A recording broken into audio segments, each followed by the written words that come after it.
Ibinunyag ni Senator Amy Marcos na ang kanyang kapatid ni si Pangulong Bongbong Marcos ay drug addict at gumagamit ng cocaine at marijuana. Hindi inaasahan na si Senator Amy ay magsasalita sa rally ng Iglesia ni Cristo para sa Transparency for Better Democracy sa Luneta kahapon. Anya, matagal na siyang nakikiusap sa kapatid na itigil ang paggamit ng cocaine, pag-inom ng alak at iba pang bisyo. Pero nabigo si Amy dahil si First Lady Liza Araneta ay addict din pala. Ang ginawa ni Senator Amy ayon sa kanya ay para sa taong bayan.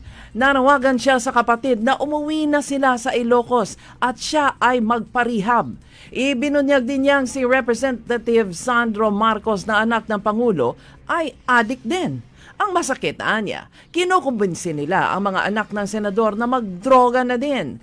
Ayon kay Senator Amy, tama si dating Pangulong Duterte na adik ang kanyang kapatid at nasa listahan ng PDEA, marijuana sa umaga, cocaine sa gabi. Sinabi ng ilang mga miyembro ng gabinete ni Marcos, totoo na ito dahil kapatid na mismo ang nagsasalita.